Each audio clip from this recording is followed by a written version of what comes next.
Welcome to Universal Journey Talk, spreading positive energy. Hey everybody, good to be back. Whatever, it's been about 2 weeks, whatever and stuff. We're all back together, but we are talking about martial arts and whatever. So we just wanted to talk about that here. Martial arts.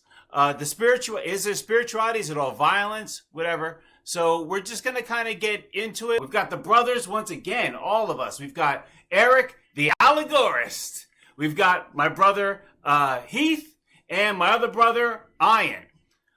So now, the reason why I wanted to have all of us again in this is because, I like that, is because over time we've been talking about MMA. We're all into MMA, mixed martial arts. And, there's still a stigma that comes with it, which is like, oh, it's all violent and blah, blah, blah. It's all, primal and it's all just violence and this and that. But is there, which we, have realized over time, is there a spiritual side to it? Is there a way of humbling, a way of learning order and things like that? For instance, most people are probably at this point aware of the podcast of Joe Rogan. So he's one of the commentators for the UFC, and he knows what he's talking about. Now, granted, he may have not necessarily competed as much in these, competitions, but he actually did a lot of training and all this other stuff. So way back when the UFC started.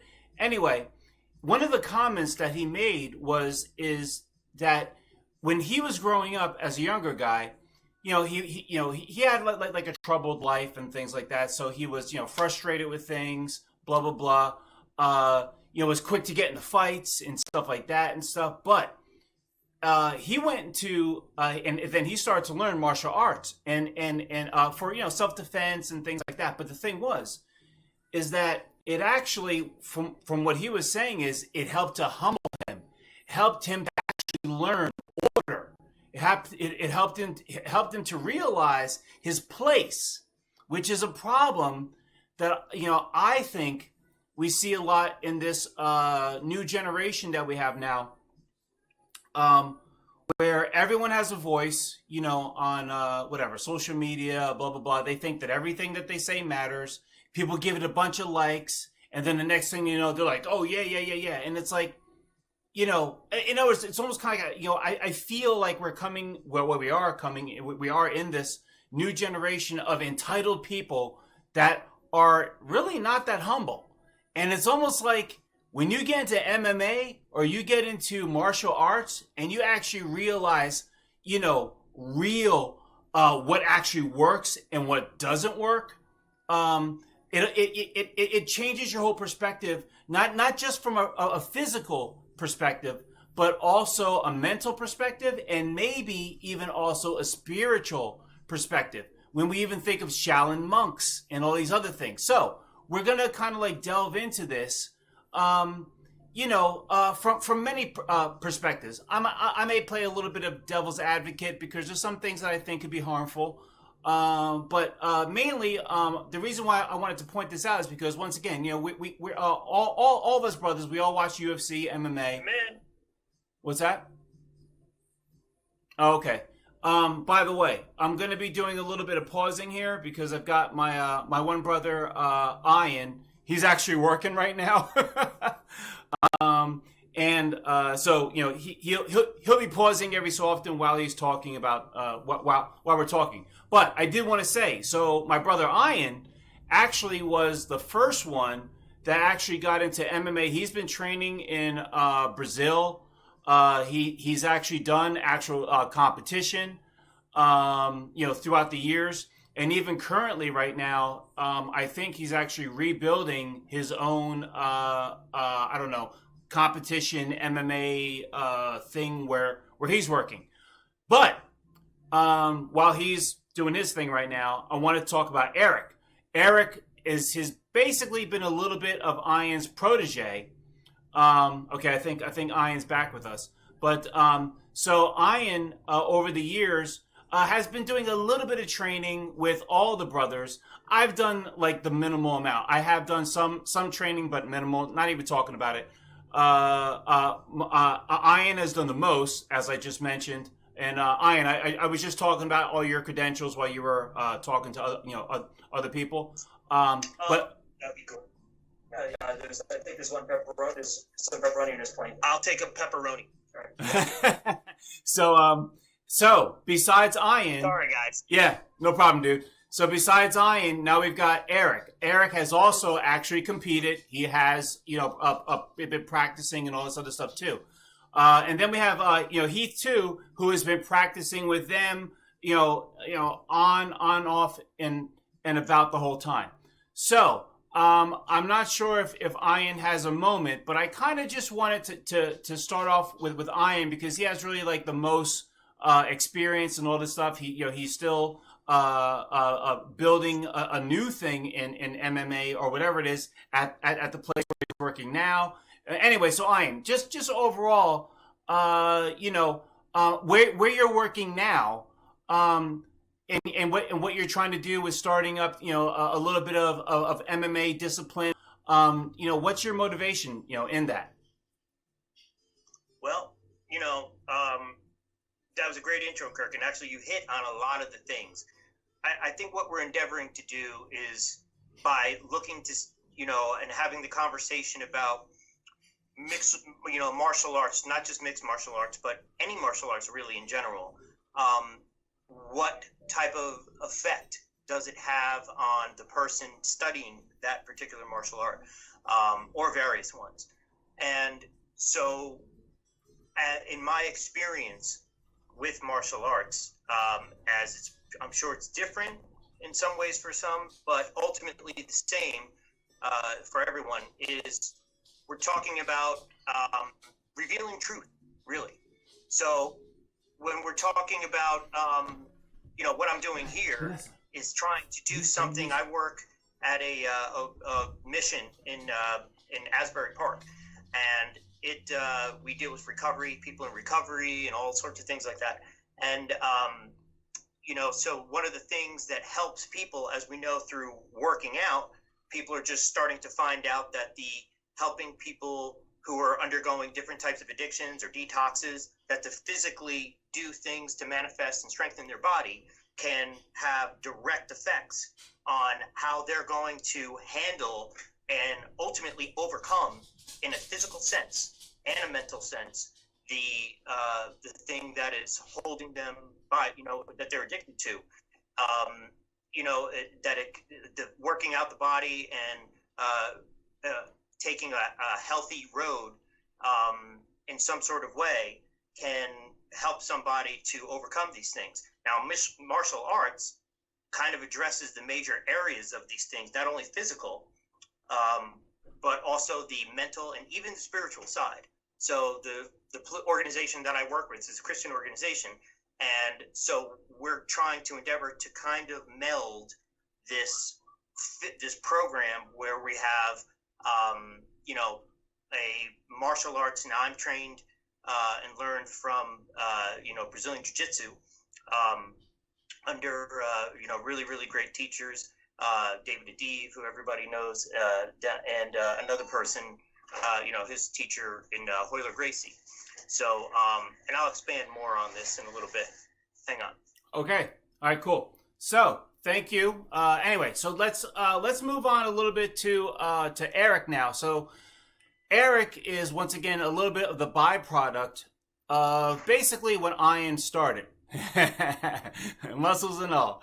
So he actually, once again, did compete, whatever. But I think even for you, it was interesting watching you in your fights to see, or in your training as well, to see where you excelled and also where you did not excel. So I'm curious, once again, kind of what you learned from that, and just your overall feeling on MMA, because I think you've kind of been doing a little bit of still practicing and training to maybe do some more MMA. So Eric, take it. All right. First of all, yeah. Even now I train basically every day to a sense. You know what I mean? It's like part of my meditation. You know what I mean?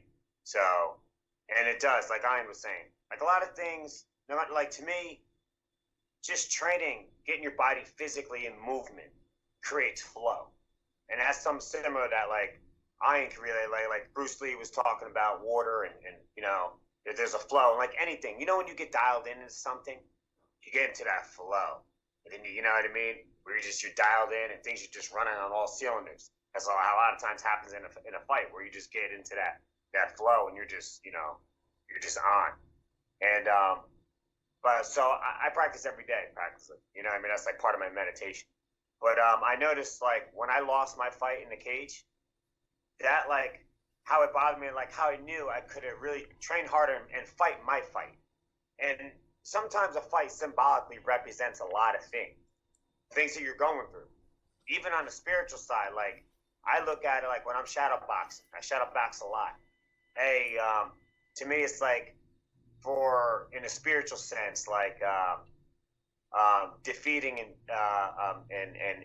ridding yourself of subconscious blockages. You know what I mean, or negative blockages, things that get into your mind. You know, like when you're trying to meditate and all those thoughts that clutter. It's a lot of times meditation. It's like literally beating up the negative blockages and things in a sense, and a lot of times it works, you know what I mean?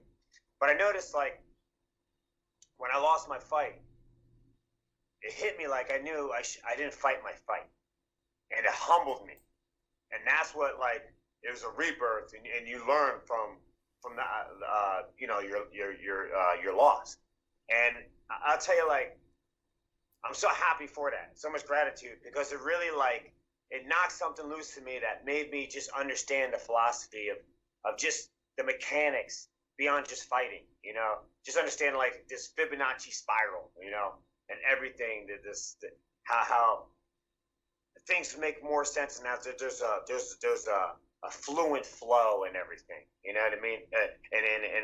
And the more you're dialed in, you'll see the grace behind it. And I really have to say, it's really astonishing how it hit me. Like when you're shadow boxing or you're learning any type of fighting or martial art, there's a lot of breathing. And when you get dialed in, you have to think you're using your left side and your right side hemisphere. So now it's like the more like if you're right-handed and you start writing and using a lot of your left hand or your left side of your brain, that makes you more you expand and become more gifted in many ways, just like hitting different parts of your brain. So you'll notice, like I noticed even like the other day with Heath, yesterday we were at the park throwing a football, and even Heath, you notice my arm just got more, it was on more, it seemed stronger. My mechanics of throwing the ball, and all these things, believe it or not, it has to do with the mechanics of actually all that training that I've been doing, literally with like just shadow boxing and understanding little things that are really to your willpower. You notice from fighting and things that beyond the fight, you know what I mean? Remember, like it's still competitive, and a lot of times to have a challenge, to compete in something, it makes you stronger will.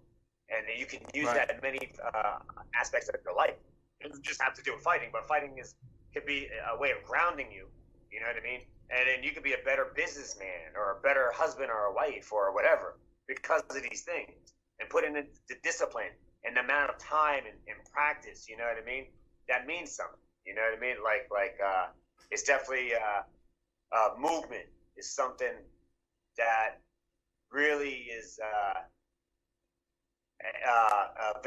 It ties into being to your consciousness in many ways, you know, instead of just being stagnant. Right. You feel there's that flow, that spiral within yourself that you're activated, you know, and that's why a lot of times you feel like you got to compete in something. Whether it's, I'm not saying it has to be fighting or in a cage, but rather in any type of sport. You know what I mean? Tennis, football, baseball. Why do we humans do these things? You know, a lot of times beyond the competition, there is a spiritual side, and like you said, being challenge humbling or whatever, right? Or discipline, challenges, and how to overcome obstacles. Yeah. All right. Yeah. And I totally get exactly where you're coming from. So Heath and me, we haven't actually, actually competed, but Heath has done a lot of training with both Eric and Ian. I haven't done as much. I've done a little on my own. But so anyway, Heath. So now let me just ask you, being more like the middleman,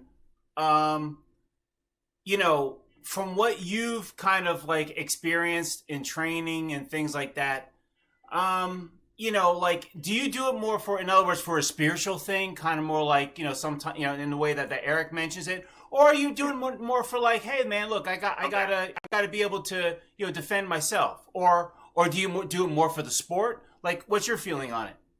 Thanks for watching this segment. Much more to be discussed in the next part, so give this video a like, leave your comments for us to reply to in future episodes, and stay notified by hitting the subscribe button.